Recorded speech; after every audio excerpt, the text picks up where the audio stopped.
In our tissues, most of them, we know that we have blood capillaries running through the tissue and supplying the tissue cells. And also we recall that in our blood capillaries, at the beginning of the capillary, where it is close to the arteriole, filtration takes place. That would be pushing water and solute out of the blood capillary. But when we get near to the end of the capillary, the end that is close to the venule, some of the water and solutes will be pushed back in. That would be reabsorption. However, recall that in our blood capillaries, the amount that is filtered is more than the amount that is reabsorbed. And most resources indicate that if we measure how much we filter in all our blood capillaries versus how much we reabsorb in the blood capillaries in 24 hours, about 3 liters of fluid, what we filter, does not come back into the blood capillaries through reabsorption. 3 liters would be a very large volume. We cannot really ignore not receiving 3 liters back into our blood. Keep in mind that we have an average about 5 liters of blood. And plus, if 3 liters really stays in our tissues as interstitial fluid, that adds to the size of the tissues. Edema, swelling is going to happen. So clearly we get back the 3 liters in every 24 hours, but in a different way, not through reabsorption. So we see that basically when we have excess amount of interstitial fluid, which is due to more filtration than reabsorption, the excess amount of interstitial fluid gets into the lymphatic capillaries that are sitting close by. And as soon as interstitial fluid gets inside the lymphatic capillary, that would be referred to as lymph. So here we have a lymphatic capillary. First glance, I notice one major difference between lymphatic capillary and blood capillary. Lymphatic capillary has a closed end. The next difference that I see is that the lymphatic capillary is much wider than the blood capillary. It has a larger diameter. And then the next step, what I do, I analyze a very small part of the wall of a lymphatic capillary on the microscope, and I see the third difference. The endothelial cells that line lymphatic capillaries overlap one another, while in blood capillaries, the endothelial cells sit next to one another.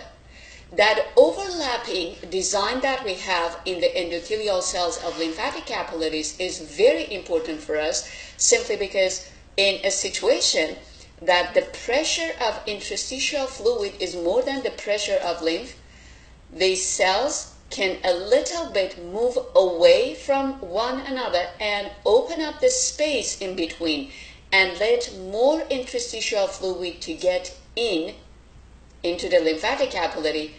However, when the story is reversed, it means lymph pressure is more than the interstitial fluid. Quickly these cells get close to one another and close the space in between. So that's the importance of having an overlapping structure or design here, because in this case we see that these cells do not allow lymph to escape. So the conclusion is that the overlapping design that we have in endothelial cells of lymphatic capillaries allows the extra interstitial fluid to get in. However, it does not allow lymph to get out. So only we can enter the lymphatic capillary. We cannot actually exit. We know that lymphatic capillaries flow lymph eventually into lymphatic vessels and then lymph nodes. And inside the lymph nodes, obviously, lymph will be cleaned and microorganisms and particles will be removed. And eventually, we know that lymphoid system is going to empty lymph back into bloodstream. Now, I see another structure that is important to us. That would be the filaments that hold endothelial cells of lymphatic capillaries to the tissue. We call them anchoring filaments.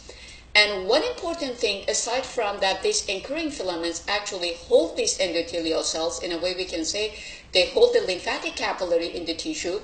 They contain elastic fibers. Recall that elastic fibers can be pulled, can be stretched, And when we stop stretching them, they can recoil back to their original length, size, and location. So how does this help? Imagine in a tissue we have too much interstitial fluid. Basically, we're dealing with swelling, edema in the tissue. That would be the moment that these anchoring filaments, the elastic fibers, are stretched or pulled. And as you see, when these anchoring filaments are stretched, they move the endothelial cells away from one another and open up the space that we have between these endothelial cells. That allows the extra interstitial fluid to move into the lymphatic capillary and turn into lymph, obviously, and reduces the swelling, the edema that we have in the tissue. And as soon as we get rid of the extra interstitial fluid by moving it into the lymphatic capillary, we see that that's the moment that these anchoring filaments basically relax, they're not pulled anymore, and the elasticity allows these fibers to go back to their original size, length, location, and the endothelial cells go back to their original place. Basically, the space that we have between them gets back to the normal diameter, normal size that we had.